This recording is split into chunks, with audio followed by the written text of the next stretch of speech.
The Lake House. For my mother, Elaine Marie, who taught me to dream. The last few snowflakes drifted to the ground.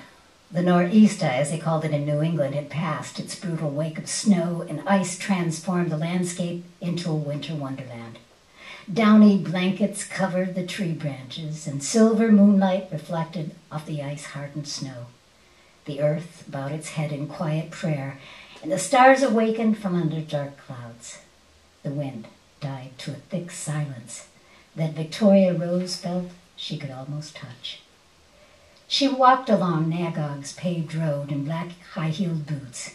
Cold seeped through the thin soles as salt pellets rolled and crunched under her feet. She left Nagog in her late teens, and except for 2 winters, her visits had been restricted to a few weeks here and there or the summer months. For the past 55 years, she'd lived mostly in Southern California's warmth. There, boots were only an accessory, and there was no need for heavy sweaters underneath a thick, cumbersome jacket. At the moment, a hideous bright blue parka, a loaner from her childhood friend Molly Jacobs, covered her upper body and made her feel like the Michelin Man. When Victoria had landed at Boston Logan's airport earlier that afternoon, the heavy winds whipped the snow into furious spirals, and she realized she was unprepared to face the cold of her childhood home. When Molly met her at the baggage claim, her friend's pillow-like body had encased her in a hug and her white hair pressed against Victoria's chest. "You're home," she said, as fellow passengers bumped past them. Molly lifted her head, and her blue eyes brimmed with tears. Molly was brown sugar, cinnamon, and vanilla. She was homemade bread cooling on the kitchen windowsill. Warm, doughy hands smushed Victoria's angular cheekbones, and Victoria could hear Molly's thoughts. This day had been too long in coming. "You're holding up traffic," Molly's husband Bill barked as he moved the women away from the escalator. In the 5 years since Victoria had seen Bill, his girth had ballooned and the rock-hard fat, so detrimental to an older man's health, pressed against his pant seams. "Traffic was awful," he said. "Billions of taxpayers' dollars for new tunnels, and the ceiling collapses. They closed the roads and we got stuck in gridlock. I tell you, no one knows how to build things anymore." Victoria slid her arm around his belly, kissed his cheek, and tousled his thin salt and pepper hair. The crinkles around his eyes turned up and reminded her of the little boy who liked to drop spiders in girls' laps. 3 rose-embroidered suitcases fell onto the conveyor belt, and Bill motioned for the porter. As they walked toward the parking garage, Molly pulled a blue parka from a shopping bag and took Victoria's red cashmere coat. "Fashion might work on 50-degree nights in Malibu, but not here." She held out the sleeve as if Victoria were one of Molly's 5 great-grandchildren. She zipped the front up and pulled the hood over Victoria's head, tying the string straight. The shiny fabric crushed her short blonde waves. Molly stripped the silk scarf from the red coat and wrapped it around Victoria's neck and mouth. "Now you're ready for winter," she announced. Victoria continued to walk as she looked at the snow-covered neighborhood, illuminated by the moonlight and the metal lanterns that dotted the street. It was a scene straight from a Thomas Kincaid painting. The community had been built in the 1920s by Victoria's parents and their friends, factory owners and businessmen from the Boston area. Nagog Drive was a quarter-of-a-mile half-loop with 9 craftsman bungalows, surrounded by thick knotted oaks, pines, and maples. The 5 homes across the street from the beach shared a large circular backyard. The other 4 homes were tucked into the woods along the lake, 2 on either side of the beach. Every house had a view of the water. Nagog had been meant as a summer residence, but in 1930, 4 months after Black Tuesday, the community settled in permanently. The families banded together, determined to keep their factories open as the American economy fell apart. What one neighbor had, everyone shared. It allowed them a lifestyle of private schooling for their children and protection from the outside world strife. Victoria's boots slipped on a patch of black ice, and she tightened her stiff muscles to stop the fall. With small steps, she skated until her feet found traction against the snow on the side of the road. A broken hip wouldn't be a good homecoming, she thought. Throughout the small lakeside community, most of the houses were dark. The cold tickled her back, and a shiver pulsed up her spine. She pushed the gloved hands deep in her pockets and looked toward Molly and Bill's place, nestled on the side of the beach, behind bare 100-year-old maples. Smoke plumes rose from the brick chimney, and the light was still on in the kitchen. The brown clapboards and snow-covered pitched roof remind her of the gingerbread houses she created with her granddaughter Annabelle. It was too dark to see the tree house and the big oak behind their home. An architect had designed it with 2 rooms and a wraparound porch when she was little. Victoria and her girlfriends would play tea party while the boys played cowboys and Indians. On hot summer nights, the porch became their stage as Victoria directed her friends in shows performed for their parents. Victoria shivered, breathing in air that froze her lungs and reminded her of a snowflake's taste.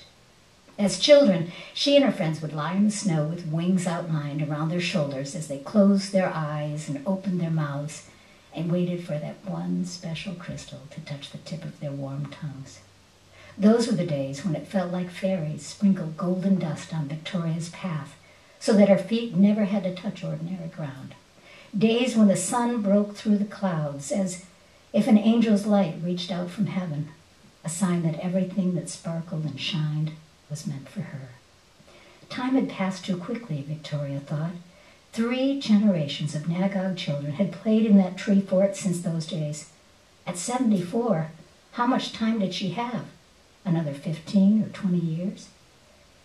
The year of her daughter Melissa's birth, Victoria woke one morning and saw a crease next to her eye. For years, she checked daily to ensure that the appearance hadn't deepened.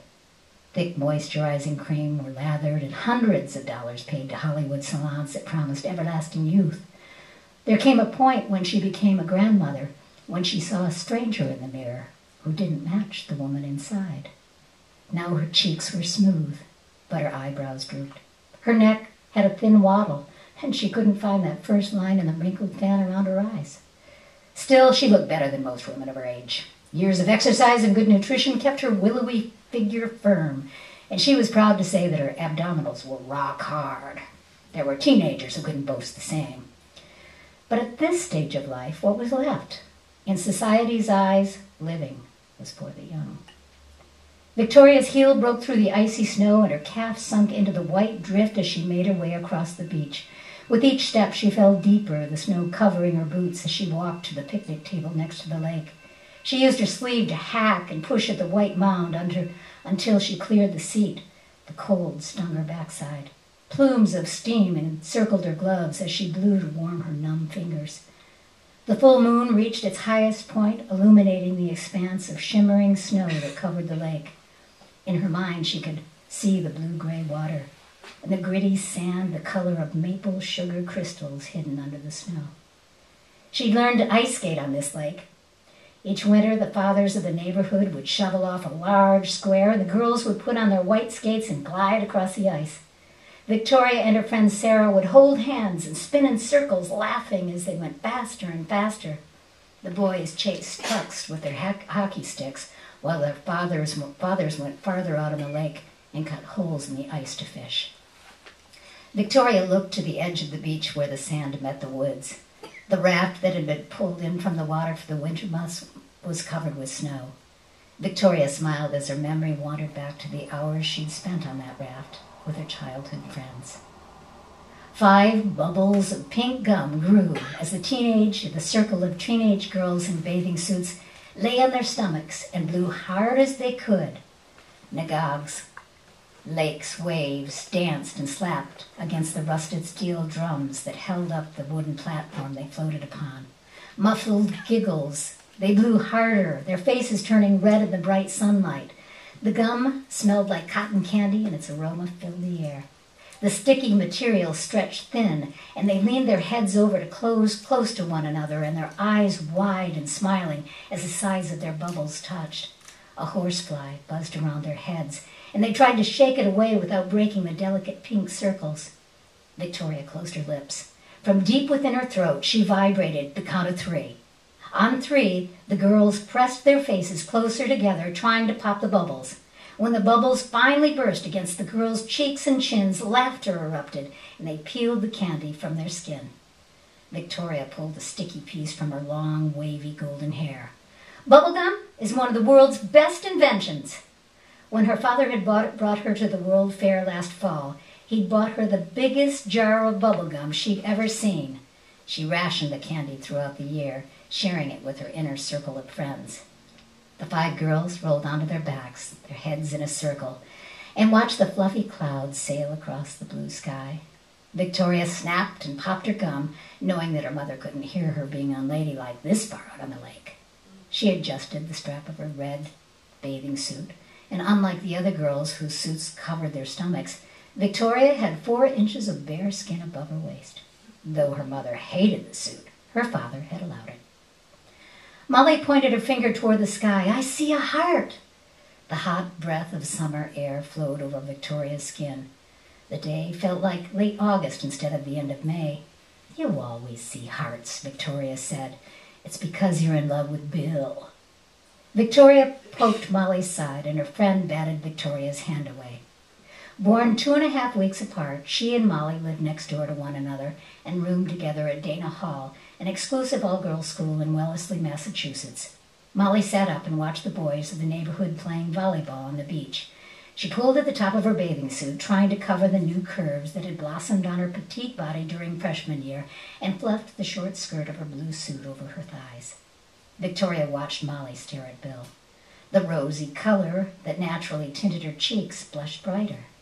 When they returned from boarding school last week, Bill had noticed the change in Molly's body, and instead of pulling her black hair the way he had since early childhood, he now stared at her royal blue eyes and stumbled over his words when he spoke to her. "Victoria, let me braid your hair," Sarah said. She sat up in her plain green suit and nudged Victoria to move. Victoria sat at the edge of the raft and dangled her feet and calves in cold water. Sarah knelt behind her and gently combed through Victoria's knotted hair with her piano player fingers. Sarah, Victoria's other roommate, loved to play with Victoria's hair, and many nights were spent with Sarah brushing Victoria's long locks. The two were often mistaken for sisters, both tall and thin with pale skin and blonde hair. They shared the same classes and danced in the school ballet. It wasn't uncommon for them to exchange makeup and clothing, and from a distance it was hard to tell them apart. "I see a dog in that cloud," Evelyn said. She rolled over onto her stomach and crossed her tiny feet behind her thighs. Her short blonde hair had dried into fairy curls around her forehead. Sarah finished the braids and leaned her chin under Victoria's shoulder as they watched the boys play volleyball. Victoria pulled Sarah's arms around her and stared across the lake. Bill, Carl, Joseph, and James were as inseparable as the girls. "Do you think Carl is cute?" Sarah asked. "He's annoying," Victoria said. Carl was the shortest of the boys, and she could already tell at 16 that he would be as bald as his father. "I think he's funny," Sarah said. She tugged on one of Victoria's braids. "You just don't like him because he called you Frog Face when you were little. I socked him in the stomach more than once for calling me the name, and he doubled over." "Who would want a man who'd been beat up by a girl?" Victoria teased. "I don't think you could still beat him up," Sarah said. "And who else am I going to choose? Molly's in love with Bill, Evelyn with James, and we all know that at some point you'll stop pushing Joseph away. The two of you were meant to be together. Are you going to let Marilyn have Joseph?" Marilyn stared up at the clouds and didn't respond to Sarah's words. The boys had never paid her much attention. Considered a plain Jane, everything about her was average. She was shy and quiet, always following along with whatever anyone wanted to do. But she was also the first to give a hug if she saw that you were sad, the first to take a barrette from her hair to replace the one you lost. When they were little, Joseph Anderson had followed Victoria around, saving her from the other boys' pranks. His blue eyes had been too big for his thin face, and he had a cowlick even the best of hair oil couldn't tame. He brought her flowers, chocolate candies, and the other kids made kissing noises to tease her. He'd been annoying. But over the last few years, he'd grown into his features. As he jumped up to spike the ball, Victoria noticed the definition in his bare chest, sending butterflies to her stomach. "You know, there are men outside of Nagog we could marry. But then we might not be together," Molly said as she moved closer to Sarah and Victoria. She leaned her head on Victoria's shoulder and dangled her feet in the water. Victoria squeezed her friend's hands. "We'll always be together, and no matter where life takes us, we'll always come back and spend the summer here." And when we're old like our parents, we'll live here with our children, Molly said. Friends forever, Sarah said. The memory faded. Victoria looked across the lake into the empty night. As a child, there'd been a silver dock built as a protective barrier from the deep end of the lake. The marker for adulthood had been the day you were allowed to run down the dock and dive into the water. When you could swim out to the raft, you were no longer considered a baby. The dock had been removed years ago. How did this world of childhood fond memories become the place where her worst nightmares had happened? There were nights when Victoria awoke from dreams with her breath caught in a rib cage and the dry, bitter taste of regret poisoning her mouth. She'd feared that she'd never find release from her sorrow. Guilt, which started as a small grain of sand in the gut, had grown to a boulder that shackled her movement. Worst of all was the feeling of loss, a black hole that sucked life's vibrancy into its vacuum. Tears froze on Victoria's sheet, and she brushed away the new ones that fell.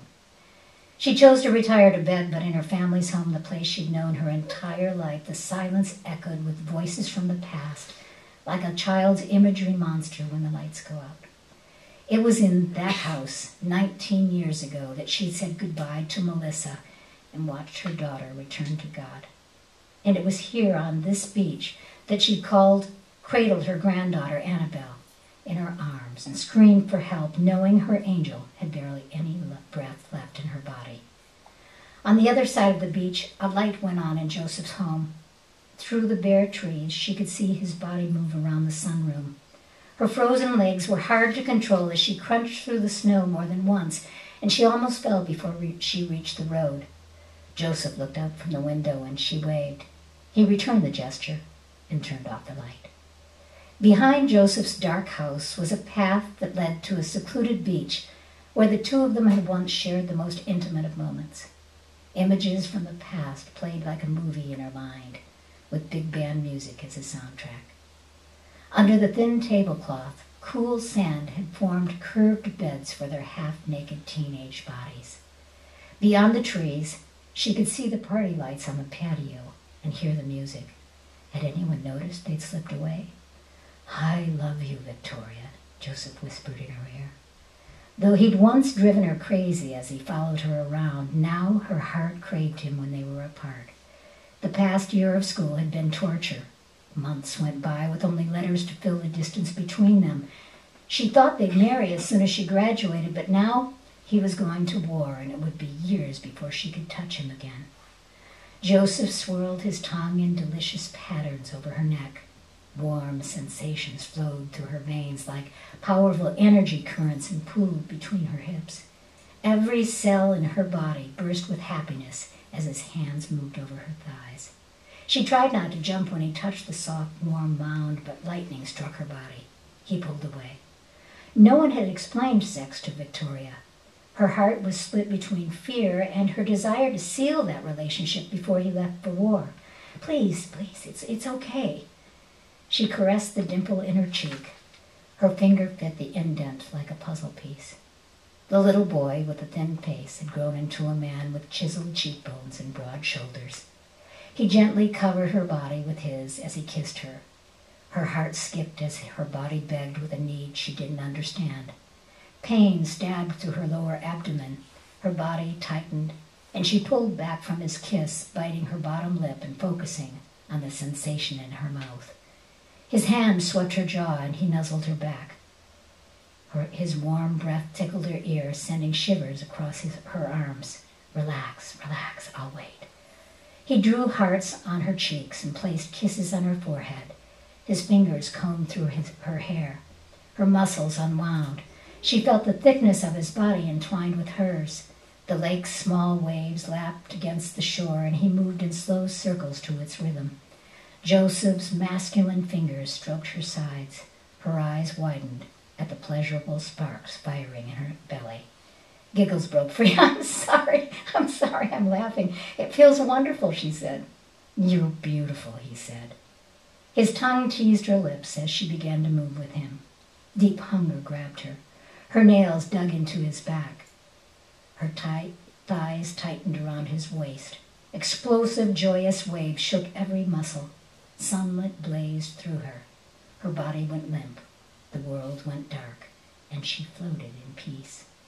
Joseph moaned, "Victoria." He called out in quick breaths. She felt him move deeper within her, their lips pressed, merging together. His orgasm flowed through her, pleasure not of her flesh, but of his. He rolled onto his back, and she laid her head against his cheek. The breeze tickled her skin. She touched her body, so different to her now, a pleasurable world to discover. "Again," she said, tracing his stomach. "Again." Victoria shivered as the wind picked up. She closed her eyes and placed her hands across her heart. Her toes felt like icicles and burned with pain. Part of her wanted to walk that path behind Joseph's house and turn back time to when he belonged to her and not to his wife. She stared at the quaint neighborhood with its gabled, snow-covered roofs, bay windows, columned porches and decks. The community didn't seem real. Purity, innocence, and old-fashioned values were safe here, as if a protective bubble hovered over the circle of homes and kept them isolated from the outside world. Most of her childhood friends had moved to Boston during their working years, but they visited Nagog on the weekends, stayed during the summer months, and celebrated every holiday together. When they retired, they returned as promised to live once again in the Nagog homes that had been passed down to them. Victoria had been the only one to walk away and live another life. In the eyes of many in the community, she'd fallen from grace and no one had pushed her. As Lucifer had done, she'd made choices that barred her from heaven. Had she come home to let her demons take her into death? Or had she returned to Nagog to find the whisper of wind that swirled between the trees and floated over the lake, the call of a little girl who once believed in magic? In this place, where the past had been kept alive, she was afraid to pray for forgiveness. But the truth was that Nagog and her childhood friends were all that she had left.